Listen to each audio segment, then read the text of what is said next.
தமிழக அரசியலில் உதயநிதி ஸ்டாலினின் வளர்ச்சி ஒரு புயலைப் போல இருக்கிறது. வெறும் 5 ஆண்டுகளில் அவர் எட்டியிருக்கும் உயரம் பலரையும் வியக்க வைத்துள்ளது. 2024 செப்டம்பர் மாதம் அவர் தமிழகத்தின் துணை முதலமைச்சராக பொறுப்பேற்றார்.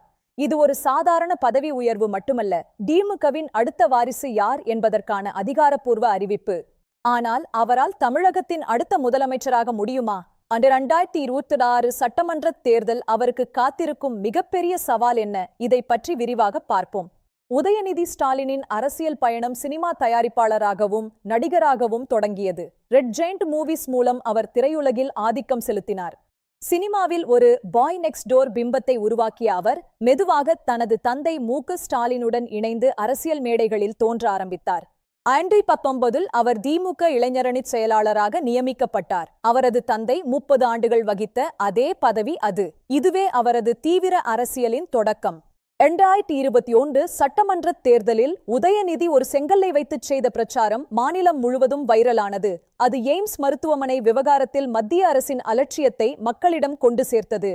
சேப்பாக்கம் திருவல்லிக்கேணி தொகுதியில் 70,000 வாக்குகள் வித்தியாசத்தில் வெற்றி பெற்று தனது அரசியல் வலிமையை நிரூபித்தார். இது அவரது முதல் சட்டமன்ற தேர்தல் வெற்றி. வெற்றிக்கு பின் அவர் இளைஞர் நலன் மற்றும் விளையாட்டு மேம்பாட்டுத்துறை அமைச்சராக பொறுப்பேற்றார். இது அவருக்கு நிர்வாக திறமையை வெளிப்படுத்த ஒரு வாய்ப்பாக அமைந்தது. சென்னையில் நடந்த 44வது செஸ் ஒலிம்பியாட் மற்றும் ஃபார்முலா 4 கார் பந்தயம் போன்ற சர்வதேச நிகழ்வுகளை முன்னின்று நடத்தி இளம் தலைமுறை வாக்காளர்களை கவர்ந்தார். திட்டமிடல் மற்றும் வளர்ச்சித்துறையும் அவருக்கு வழங்கப்பட்டது.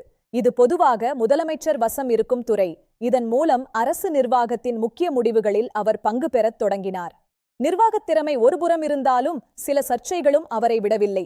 குறிப்பாக சனாதன தர்மம் குறித்த அவரது கருத்துக்கள் தேசிய அளவில் பெரும் அதிர்வலைகளை ஏற்படுத்தின. பாஜக தலைவர்கள் அவரை மிக கடுமையாக விமர்சித்தனர். ஆனால் தமிழகத்தில் உள்ள திமுகவின் அடிப்படை தொண்டர்களிடையே இது அவரது செல்வாக்கை அதிகரித்தது என்றே அரசியல் விமர்சகர்கள் கூறுகின்றனர். தன் தாத்தா கருணாநிதி மற்றும் தந்தை ஸ்டாலின் போலவே திராவிட சித்தாந்தத்தில் உறுதியாக இருப்பதை இதன் மூலம் அவர் வெளிப்படுத்தினார். இது அவரை ஒரு தீவிர போராட்டக்காரராக சித்தரித்தது. 2024 துணை முதலமைச்சராக அவர் உயர்ந்தது. 2026 தேர்தலுக்கான தயார் நிலைதான்.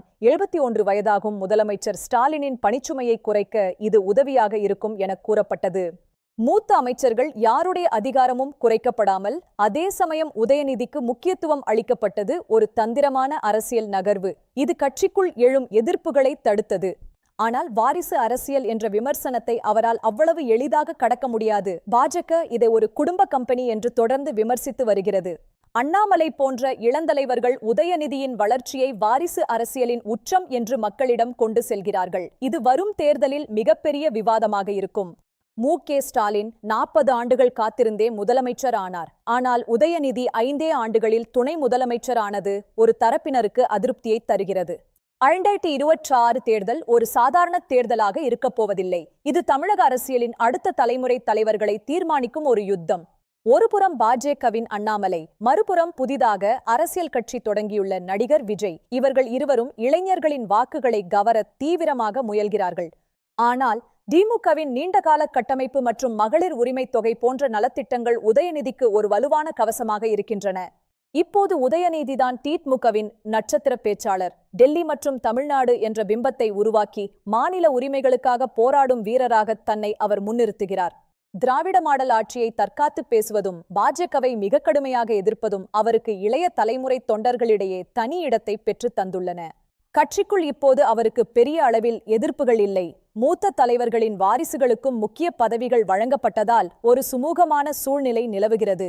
இறுதியில் மக்கள் என்ன நினைக்கிறார்கள் என்பதுதான் முக்கியம். 2026 மக்கள் திமுகவுக்கு அளிக்கும் தீர்ப்புதான் உதயநிதியின் முதலமைச்சர் கனவை நனவாக்கும். உதயநிதி ஸ்டாலின் தமிழகத்தின் முதலமைச்சராக முடிசூடுவாரா அல்லது மற்ற இளந்தலைவர்கள் அவருக்கு முட்டுக்கட்டை போடுவார்களா? விடை காலம் சொல்லும். அரசியலில் எப்போதுமே வெற்றி என்பது மக்களின் ஆதரவில்தான் இருக்கிறது. உதயநிதிக்கு அந்த ஆதரவு கிடைக்குமா என்பதை பொறுத்திருந்து பார்ப்போம். நன்றி.